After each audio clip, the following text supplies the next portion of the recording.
Good day, folks. So I have here a Foxy Wildfire analog VRX module connected to the Goggles X with the 3.5 millimeter input jack.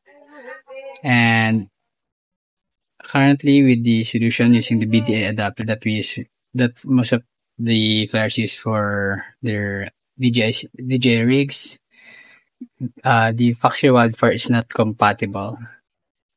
So you see I have here a camera that's already transmitting, and the receiver is basically picking it up, but the screen is just blue.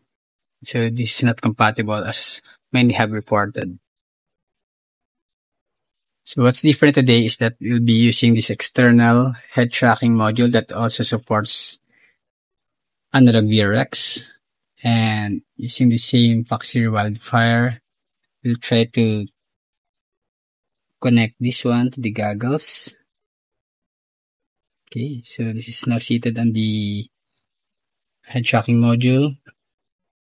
Let's plug this connector to the side of the head tracking module again and supply power. It's the same power that powers the goggles. Okay, so let's see how it goes. Now, okay, let's wait for the image to pick up. Okay, so let me try to focus it. So let's try. Right. So basically, now we don't have a blue screen, but rather an image coming from the BTX. So surprisingly, using this head tracking module that has also this built-in analog VRX adapter, this makes the Foxy Wildfire, as well as the other modules that are known to be incompatible with the Goggles X, now work with these goggles. See, I've tested it already with different modules like the 2D, Furious FPV 2D, as well as with the Rapid Fire. Others have tested it with those non-VRX modules that work already. I also tested it the external VRX that comes from this 5.8 gigahertz FPV monitor, which was also known to not work with the Goggles X. But now with this head tracking module, everything works just fine.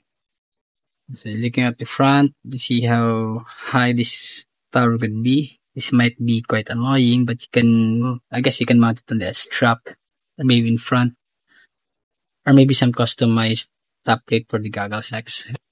On the side of the head tracker, you'll notice that there are some accessible ports that you can use. We have here on the rightmost side is the ground and VCC.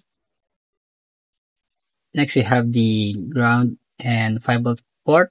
You also have this ground, 5V and PWM, which you can use for PPM output for using the head tracker for a wide configuration, and also a 5V ground, audio, and CVBS output, which you can use with the external DVR module like this one.